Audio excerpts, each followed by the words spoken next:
namni fi namni illee jaarsoliin bisulee jennee eegnullee asitti waan hin argamnee fi dirqamnee jalqabu nurra jira jechuudha. Sabisaa yeroo keenya wanni taaneerra. Egaa akkuma beektanii baay'ee gabaabaatti waa jechuu barbaada. Akkuma beektanii waggaa waggaatti ABO'n kutaa Iskaandineeviyaa guyyaa fincila diddaa garbummaa waggaa dheeraatiif yaadannoo gochaa ture. Aadaadhuma kana itti fufuu fi baranas sirna haaraatiin yeroo fincila diddaa garbummaa biyya keessatti baay'ee ilmaan keenya jechuun dargaggoon ilmaan Oromoo wareegama guddaa baasaa jiranitti yeroo akkasii keessatti taa'aa jechuudha. Yaadannoon kunis yeroo akkasii keessatti taa'aa jechuudha. Kana yaadachuuf bifa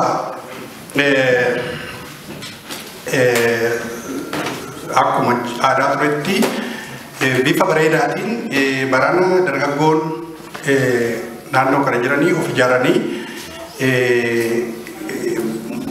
qophii kana bareechuudhaaf qophaa'anii jiru. Tokko kana lammata immoo akkuma beekamu seminaaratu jira. Mata dureen fincila diddaa garbummaa kanarratti bifa seminaaraatiin warri mata duree adda addaa irratti waan nu dhiyeessantu jira. Barumsa guddaa irraa arganna jennee abdii qabnaa jechuudha. Itti fufuunis egaa qophii bashannanaa qophii galgalaatu jira jechuudha. Kana irratti hundoofne. Haa ta'u malee sa'aatii osoo kan hundumaa keessa galee hin dubbatini akkuma aadaa jirutti walgahiin Oromoo iddoo hundaatti ta'u eebba maanguddootiin jalqabaa. Har'a maanguddoo tokko duwwaa qabna kan nu eebbisanii Jaal Tasfaa Malaa as bahee eebbaanii waltajjii kana nu banaa jechuudha. Jaal Tasfaa as kottuuti eebba nu eebbisi. Namni biraan hin hafee ganuma tokko eebbi tokko humna nu ga'a. Waaqa garaa gurraachaa, Waaqa uumaa uumamaa, Waaqa lafa uume, Waaqa nama uume, kan nagaan nu bulche nagaan nu haa oolchu. Amaataan irraa dhoobu, dhalataan haa guddatu, kan guddate haa beeku, kan beeke haa bulu. Mee yaa Rabbi diina keenya nurraa cabsi. Mee yaa Rabbi aanoo obbolaa keenyaa daa'ima keenya dhiigni isaanii akka dhiiga sareetti goodaatti galladhee haaloo isaanii nuu baasi. Yaa Rabbi waliigaltee nuu kenni. Yaa Rabbi akka waliigaltee alaagaa nuu taasisi. Yaa Rabbi tokkummaa keenya jabeessi. Yaa Rabbi akka Oromoo walitti deebi'ee tokko ta'ee akka obbolaatti wal ilaalu gargaarsa keenya nuu taasisi. Kan akka ansee wanti jechuu barbaadu dhugaadhumaaf asitti walitti wal geenyee obboloota keenya, ilmaan keenya, hiriyoota keenya warra kufan asitti yaadachuudhaaf asitti argamuun keenya dhugaadhumaaf karaa kootiin anatti gammachuu guddaatu natti dhaga'ama. Innaan gammachuu isiniin jedhummoon isaan yaadachuun koo keessi koo yoo gaddi natti dhaga'amu Oromoo faana walitti asitti sassaabnamee immoo isaan yaadachuu keenyaaf waan guddaadha. Kun bara baraan amma jiru keenyaatti waan itti fufee gootota keenya kufan yaadachuun akka aadaa ta'ee gara fuulduraatti akka itti fufnu isiniin jedha. Galatoomaa. Daggataa Abdiisaa miseensa shanee gumii ABO fi itti gaafatamaa asii naannoo kutaa Iskaandineeviyaati. Isaanii waltajjii irratti hafeera. Dr. Kottuuti egaa kana nu bani. Maali egaa mee wanni fudhadhaa nama keessan.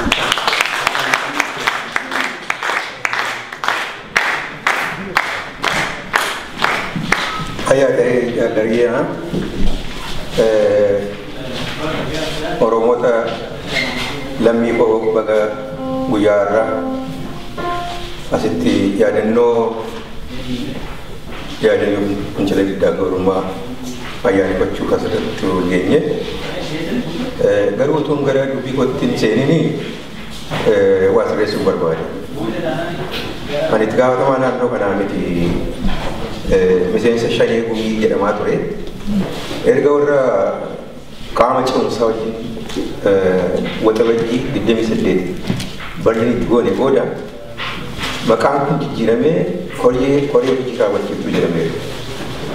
Inni kun maal inni koree hojii raawwachiiftuu jechuun afaan Ingiliffaan executive jechuudha. Executive committee jechuudha.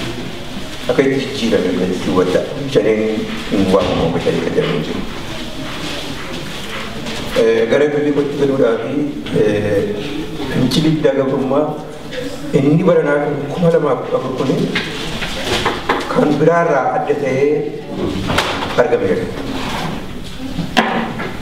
Waa'ee maaster pilaanii Finfinnee irra kan ka'e dargaggoota Oromoo qeeroon Oromoodhaa fi barattoota Oromoo yuunivarsiitii adda jiranii mormuudhaanii Oromiyaa hunda irratti mormuudhaan wareegama qaqqaalii kan lubbuun isaanii kaffalan jechuudha. Isaan kun hanga tokko keessa asii guugaltanii ijoollee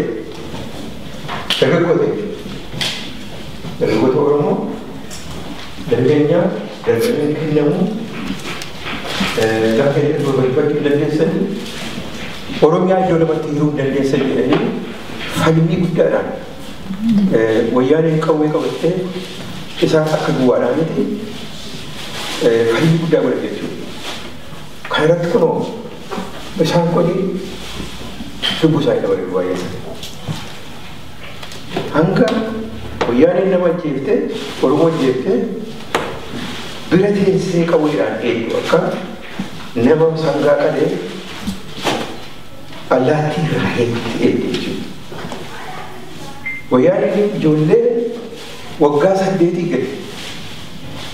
gara fuulduraatti ijoolleen kun gara fuulduraatti uummata Oromoodhaan bu'aa baasuu uummata Oromoo saba Oromoo bilisa baasuu jedhanii gara fuulduraatti ijoolleen kun nuuf balaa taa'anii daa'imman waggaa 8 ajjeesanii charchi keessatti jiran jechuudha. Inni kun Oromoo saala jiru diiyaaspooraa kan dur mana isaa keessa taa'u dhimma qabsoos hin qabne yookiin kan amantiidhaan waliin jiru gadi ba'ee jechuudha. 2014 gadi ba'ee agartan caamsaa darbee fi qeebila darbee agartan jechuudha. Qeesoti uffata isaanii charchi keessatti uffatanii waaqeffatanii uffatanii gadi ba'an. Sheekoti amantii isaanii fudhatanii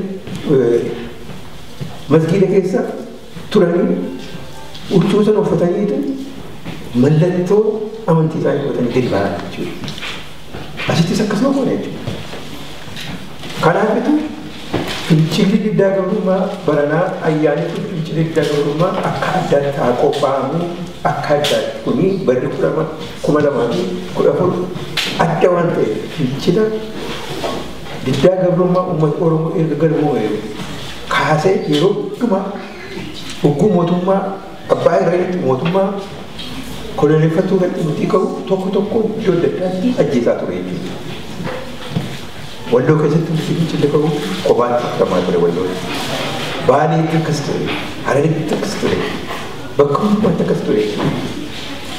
Waldaa Maccaaftuu lama walii gaggeessaa turani inni kan summiidhaanii maleedhaatti inni kan torchiriidhaanii akka Hayilemaariyaam Gammadaafaa torchiriidhaan galu. Jeneraal Taaddasaa Birruu akka itti uummata kooftii qabsaa'ee caakkaa galee qabanii ajjeesan jechuudha. Akkatti kophaadhaan ajjeesan ture. Inni ammaa eega adda bilisummaa Oromoo bu'uureffame Oromoo hundumaa waliin gahee Oromoodhaa jedhee uummata Oromoodhaa. Duraanii waan adda addaatiin ol waamaa ture, of waamaa ture. Oromoodhaa jedhee identity eenyummaa isaatiif falma jechuudha. Ijoolleen qubee seenaa kun immoo ittumaayyuu immoo barattee waan uummata keenya ta'aa jiru, waan dura isaanii ta'aa jiru jaalala waan irra jiraniif akkasitti haala abidda ta'e san keessatti haala xaxaa san keessatti qabsoo godhaa jiru jechuudha.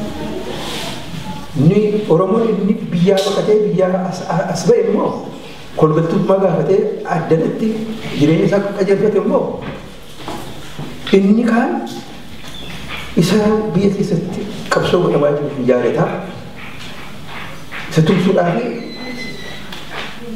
ciminaan itti fuudhu. Inni kaan immoo isaatti galeessaa jechuudha. Inni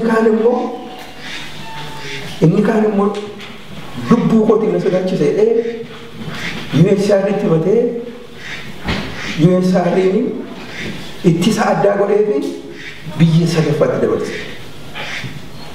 Kaan kana irraanfataniitu deebiin itti gadanii immoo uummatni keenya lafa isaanii wayyaanee labsatanii akkasitti qabsoo dagatan jechuudha. Kun wayyaanee nama hidda jabeeffattee uummata keenya bittee uummatuma keenyaani uummata keenya bitaa jirti. Inni kun dhaabachuu qaba. Dargaggoon biyya alaa jiru keessumaa Iskaandineeviyaa jiru Noorwee jiru wal qindeessanii rakkina achi biyya keessa argaa turanii asiis argaa waan turaniif wal qindeessanii fincilii diddaa gabrummaa baranaa akka bifa addaatti qophaa'u jennee isaan qopheessan jechuudha. Nu mana argachuudhaaf illee rakkoo dhabnee ture jechuudha. Dargaggoo kanaatu mana kanaa. Manni kunatti naatti malee dhaabsa dabarfachuudhaaf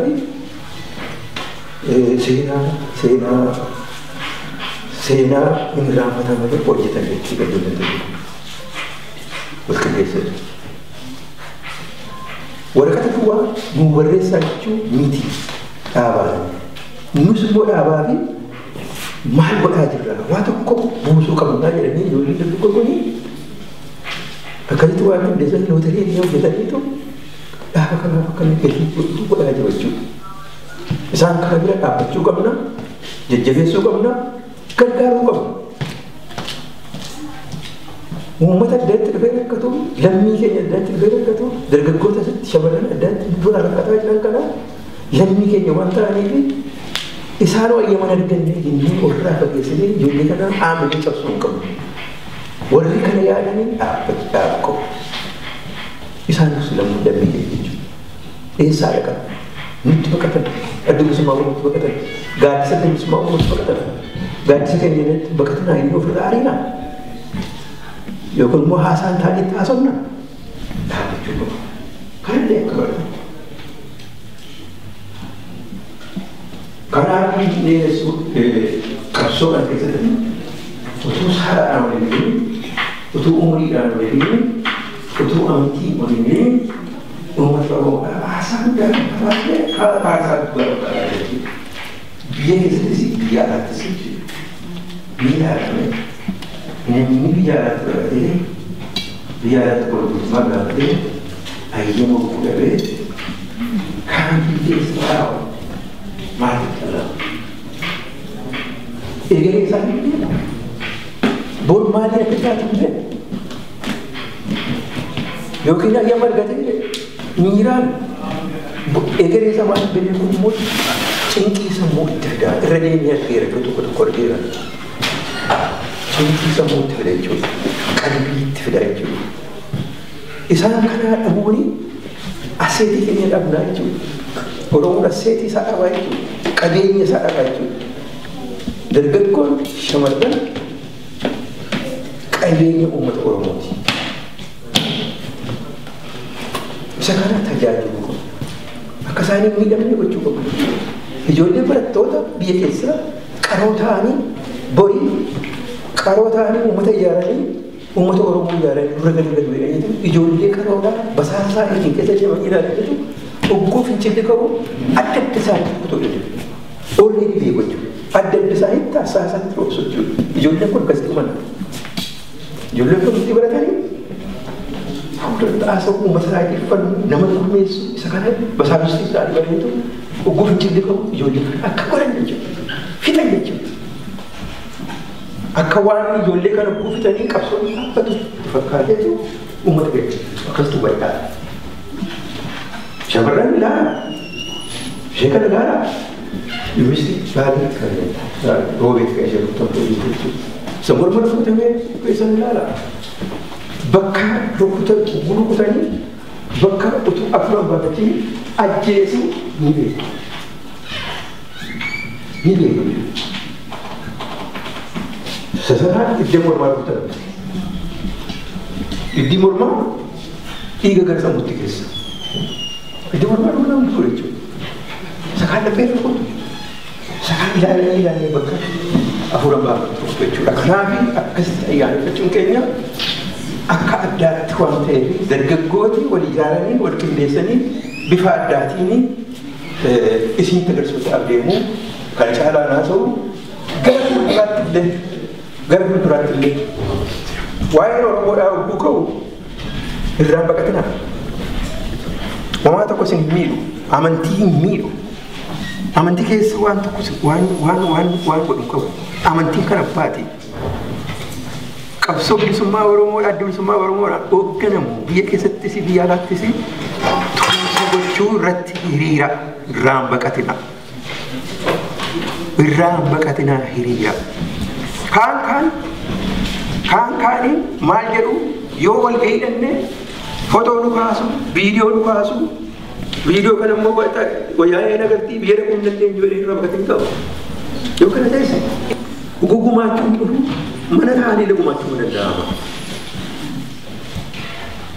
Hin dagatinaa uummata keenya lafa keenya sabadaa jiru, lafa keenya iddoo adda addaatti cicciramee namaaf kennamaa jiru, uummata keenya irraa kaasaa jiranii, uummata keenya dhukkubaa fi iyyumaanii fixaa jiranii irratti duulaa jiranii uummata kanaa yoo cabsine malee, yoo ammaa kaanii cabsine malee, haamilee taasoo cabsine malee, yoo bulchaachessine malee ittiin jiraachuu hin dandeenye jedhaniitu murteeffatanii poolisii imaammata waggaa dheeraa lafa kaa'ataniitu akka itti hojjetaa jiru. Nummoo maal hojjetaa jiru? Uummati keenya nuti keenya fira qabna biyya. Firri keenya uummati lafarraa badaa jiru nu biyya kanatti maal ta'uudhaaf deemna? Biyya kanatti waan ta'uudhaaf deemu beektu. Biyya kanatti gara fuulduraatti ijoollee keessanii yoo biyya keenyaa baay'ee irratti duula maal gochuudhaaf deemu?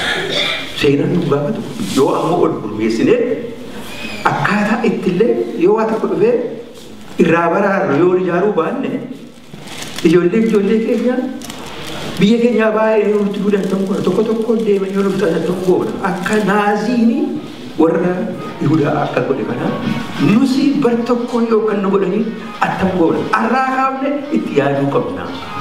Karena mau orang berbeza kota. Abang dia kesini, abang duduk kesini. Wayang ni, kota ni, okey nama tidak ni orang bergerak bahasa je. Tu betul betul betul. Umaja. Karena kesini tiba Yesus, kali ni wayang jualnya kopi kita karena ada bayar ada kita.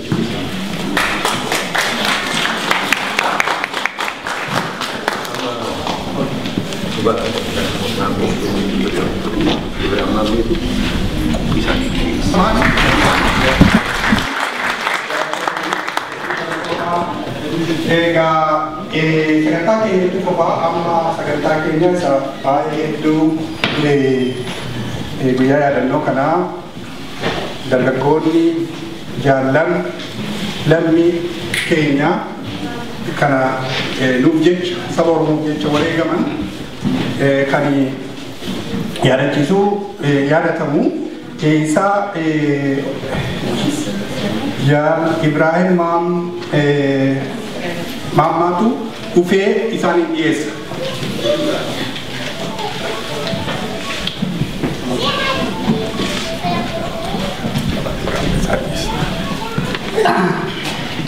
Okay. Hundi kennayyuu gidiraan uummata Oromootirra dhagahamaa jiru, uummata Oromootirra gahaa jiru nutti dhagahamee kabaja kanaa fi yeroo keenya gunnee guyyaa fincila diddaa gabrummaa yaadachuuf bakka kanatti argamuu keessaniif maqaa dargaggootiin baay'ee galatoomaa isiniin jedha. Qeerroon biyya keessattis qalamaa fi itti bartuu qofa qabatee mirga Oromoo eegsisuuf, mirga ifee eegsisuuf, Oromiyaa bilisoomsuuf rasaasa wayyaanee dura dhaabbataa jira. osoo kan du'e xingaddine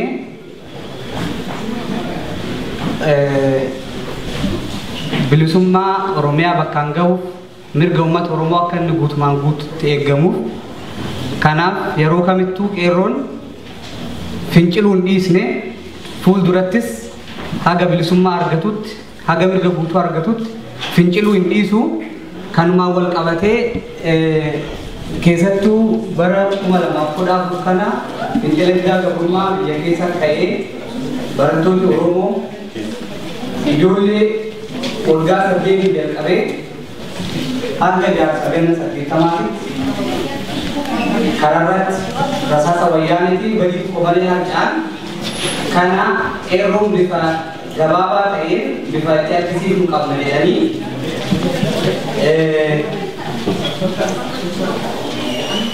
qophii qeerroo kanarratti ijoolleen dura waliin shaakaliin dhiifama waliin waldee waan ta'uufi akka hin seenne kanaafiyyuu gara qophii qeerroo sin dabarsaa diqqoo fuuldura kana bakkee waan xiqqaafi haala xiqqaa tokko eegaa gara qophii qeerrootti sin dabarsa mee waan qeerroo qopheessite ni ilaaltu.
kanan dhaga'u kun dhuguma akkas taatanii wayyoo dhaloota aaraa abdii borii saba koo rasaasaan dhumtan qeerroon biqiltuudha kan suuta guddatu yeroo isaa eegee kan firii godhatu qeerroon faayadha miidhagina biyyaati bareedina waasaa utubaa maatiiti qeerroo malee biyyi hin miidhagu dinagdeen biyyaallee daraan hin dagaagu garuu maal godha diinatu nuun qabate tokkummaa laafe argee hedduu nu tuffate kabajamootuu qabu sabni bal'aa Oromoo gadi cabuun kun maali sababi kanaan master plan jechuudhaan karoora baafatu Oromoo balleessuudhaaf irratti mari'atu Oromiyaaf hin ta'u sagantichi hamaadha rakkinaaf gadadoo bal'isuuf adeema jechuun mormaa jira qeerroon halkan guyyaa hin dagatamu jechuun hin diigamu jechuun harmeen Oromiyaa seenaanis ni yaadata hin irraanfatamta yoomuu hojiin keessan boonsaadha yoomuu hin dagatamu garaan nu gubatee keessi keenya gaddeera iji keenya simimmaan buusee dadhabeera garuu maal godha yoo gubate garaan bu'aa maalii fida yoo roobe imimmaan roorroo isinirra jiru hin ittisne taanaan diina dhabamsiisee hin balleessu taanaan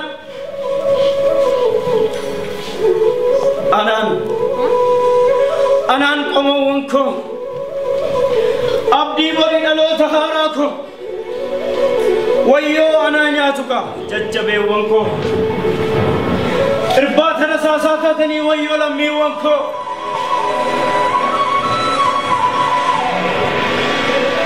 armee hin boo'in maaloo sabbata jabeessi abbaatis jabaadhu armee jajjabeessi ilmoo ofii dhabuun gadda caalu dukkanni kun garuu ifuunsaa hin oolu qabsootu kana qaba kaa wal kakaasaa iyyaa iyya dabarsaa kan rafes dammaqsaa wal gurmeessaa sirrii tokkummaa keessanis cimsaa gumaa ijoollee keessanii injifannoon deebisaa gumaa ijoollee keessanii injifannoon deebisaa injifannoon kan uummata Oromoo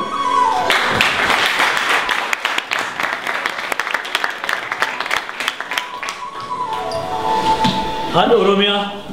Abbaa Oromiyaa. Jabaadhu mudhii kee hidhadhu. Meekaanii qeerroo kana eebbifnee haa geggeessinu. Tole haa eebbisnu Abbaa Oromiyaa. Hayyee qeerroo isinan eebbisaa.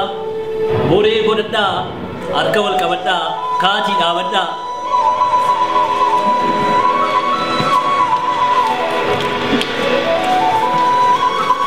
Adda godhaa injifannoo argadhaa diina keessan mo'adhaa fuulduratti tarkaanfadhaa galma ga'aa milkaa'aa diina keessan irratti mo'icha argadhaa barbadeessaa garaa botoroo isa taasisaa reeffa isaarraa garmaamaa tokkummaan dhaabadhaa daangaa keessanii kabachiisaa abbaa biyyummaa keessanii mirkaneessaa bilisummaadhaaf mudhii keessanii hidhadhaa walabummaa keessanii gonfadhaa faajjii walabummaa alaabaa eenyummaa ol kaasaa harka wal qabadhaa dhaabadhaa bilisummaa fi qabsaa kanan isinii dhaamaa tokkummaan humna tokkummaan dhaabadhaa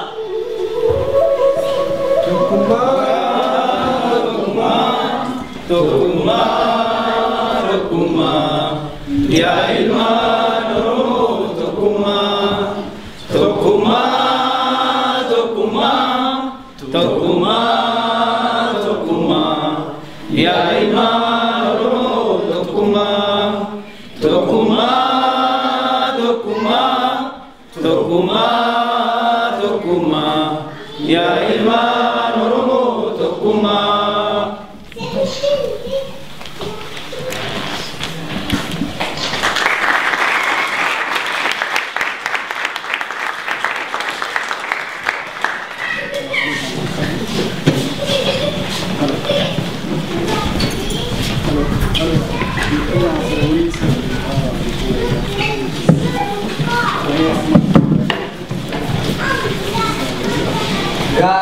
Qeerroo fi hamilee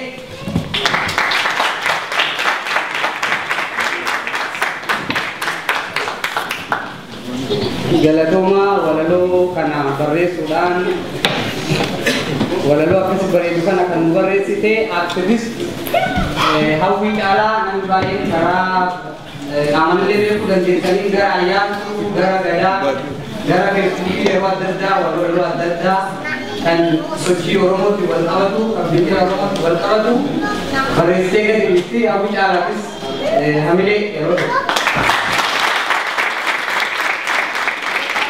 galatoomaa sagantaan qeerroo asirmataa sagantaan isaan dhufa. Kanaaf dungoon namoota kana hundumaa ga'u jira. Dungoo kana qabsiifneetu gara kana finnee as kekkeenya mallattoo gadda ibsuu keenyaas achumaan mul'ifna. Ulfaadhaa.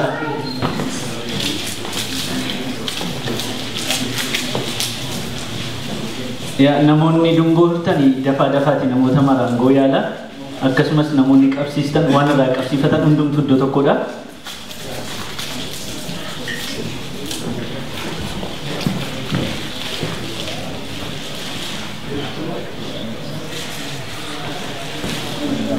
namni hundumtuu tooraan dungoo isaa qabateetu dhufee asirraa qabsiisee asumarra kaa'a. Ergaan takka wal duukaa dungoo sana qabannee immoo gadda keenya ibsinaa jechuudha.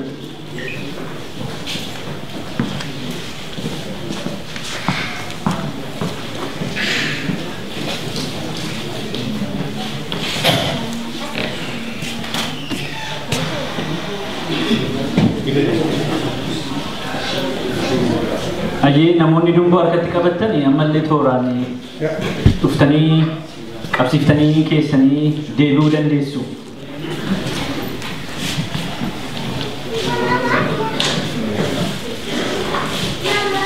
Sagalee dhageessisuun hin barbaachisu yeroo kanatti mallattoo itti gadda keenya ibsannu keessa keenyatti namoota du'an kana namoota wareegaman kana yaadachuudhaan dungoo keenya qabsiisnee addaan irra keenya jechuudha.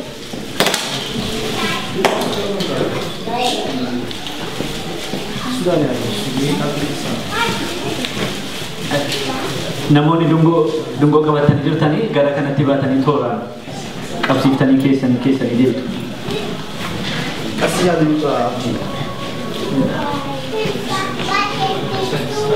Yaa tooraan wal eegu warri kun ituu xinnoon oolchitanii warri gara sanarraa tooraan erga raawwatanii booddee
namoonni dungoo of harkaa hin qabne namoonni dungoo isiniif dhiyeessan jiru waan ta'eef isaanirraa fudhadhaa.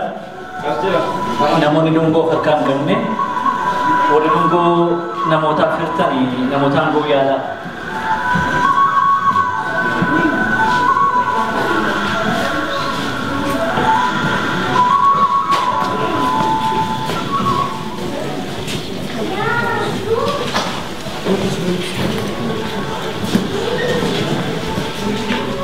Barattoonni qe'ee isaaniitii nagaadhaan ba'anii gara mana barumsaatti dhaqanii wanta isaan hin eegne isaan qunnamuudhaan aarfaman hudhaa baay'ee citee daraaraan daraarii nambee daa'imman baay'ee karaa deebi'anii maatii baay'ee gadde abbaa manaa qe'ee isaarraa ajjeefame dubartoota ulfaa akkasumas dubartoota ijoollee durbaa shamarran dargaggoota waan guddaadhaaf eegaman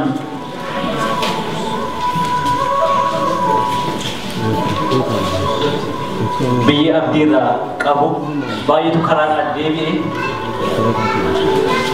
akkasumas jaalawwan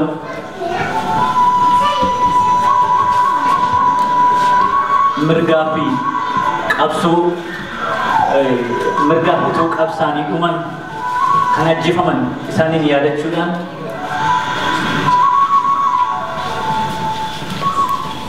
mallattoo gadda keenya ibsuu dungoo kana qabsiifne asirra kaa'uudhaan isaaniin yaadanna. Guyyaan irraa guyyaa goototaati. Gootota wareegaman kumaatama. Gootota aarfaman kumaatama. Daa'imman karaa deebi'an hudhaa citan daraaraa hin daraarin hafan bakka hin ga'iin hafan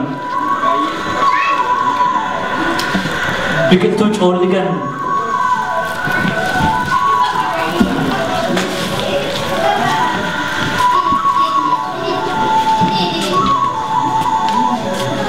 isaaniin yaadachuudhaan mallattoo gadda keessinyaa ibsina.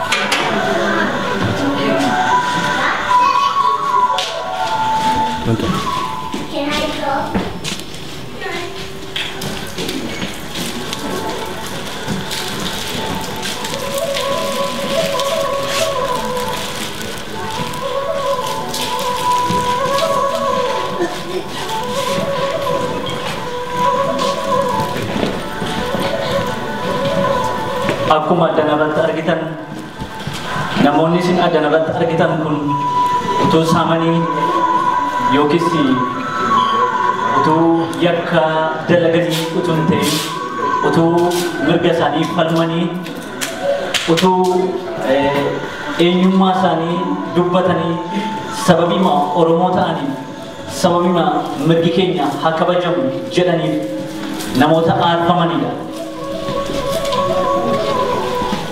Baay'ee nama gaddisiisa ilma haadha hiyyeessaa tokkitti maatiin abdii isaa irratti gatee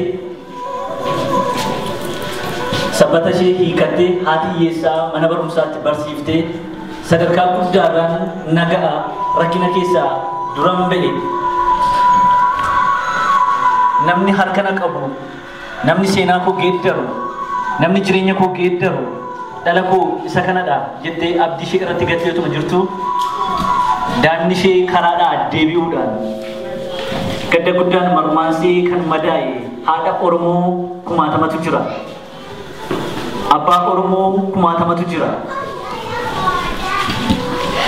Gandi biyyi abdii isaa irratti gatuudhaan nama guddaa ta'a jedhanii utuu eeganii barataa yuunivarsiitii waggaa 4ffaa waggaa 5ffaa bara eebba isaa jala kan wareegame kan du'e lubbuun isaa kan darbe baay'ee kan nama gaddisiisu daa'ima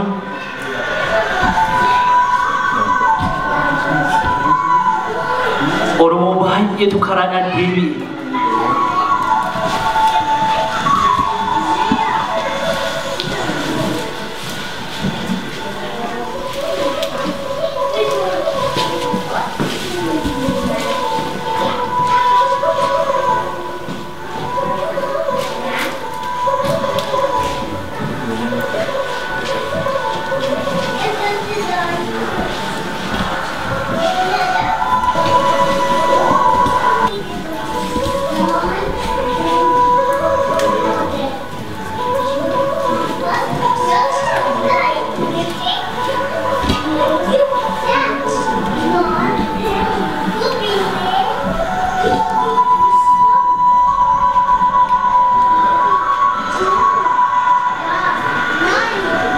Kabajaa wareegamtootaaf qabnu ibsuudhaan daqiiqaa tokkoo fi lafaatii ol kaanee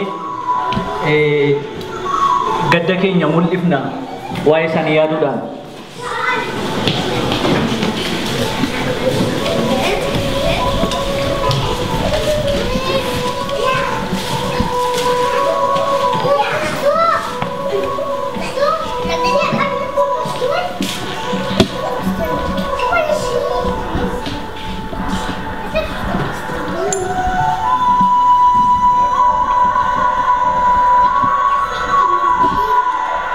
Uffadha Nora.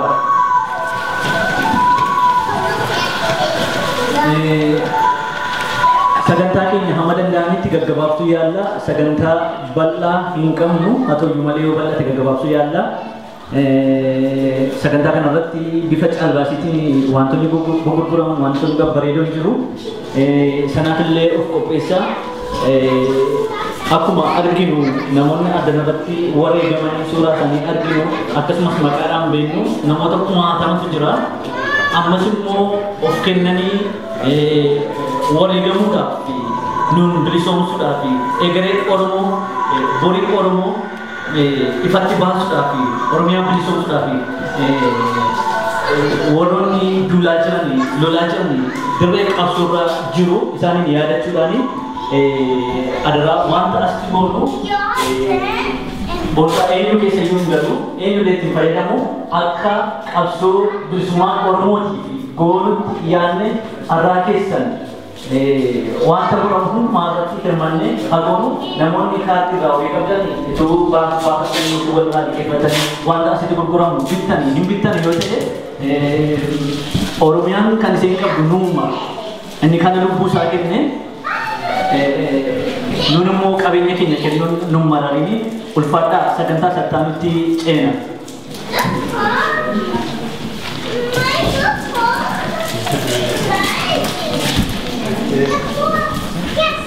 Hedduu galatoomii duraan dhuftee jaalladhaa fi jaalladhaa baay'ee galatoomaa mana kana bareedaa nu eeggeessanii itti aansotee akkasumas qeerroon baay'ee ani nuyi warri akka koo umriin deeme kuni baay'ee hedduu gammanna.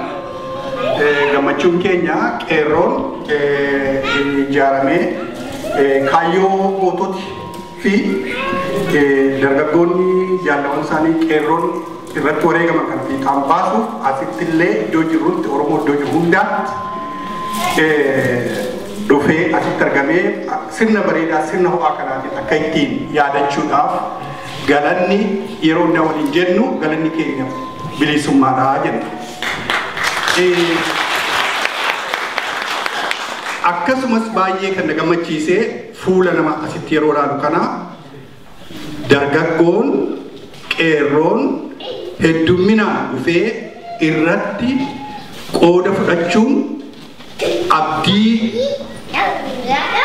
jaallawwan waggaa 40 fuuldura qaban sana itti fufee jiraachuusaa fi abdiin isaan qaban kun immoo fiixaan bahuuf galma gahuudhaaf akka deemu na abdachiise jechuudha yeroo nama asitti argu kan. Kanaatiif warri asirratti dhuftanii qooda fudhatanillee hedduu galatoomaa jira. Egaa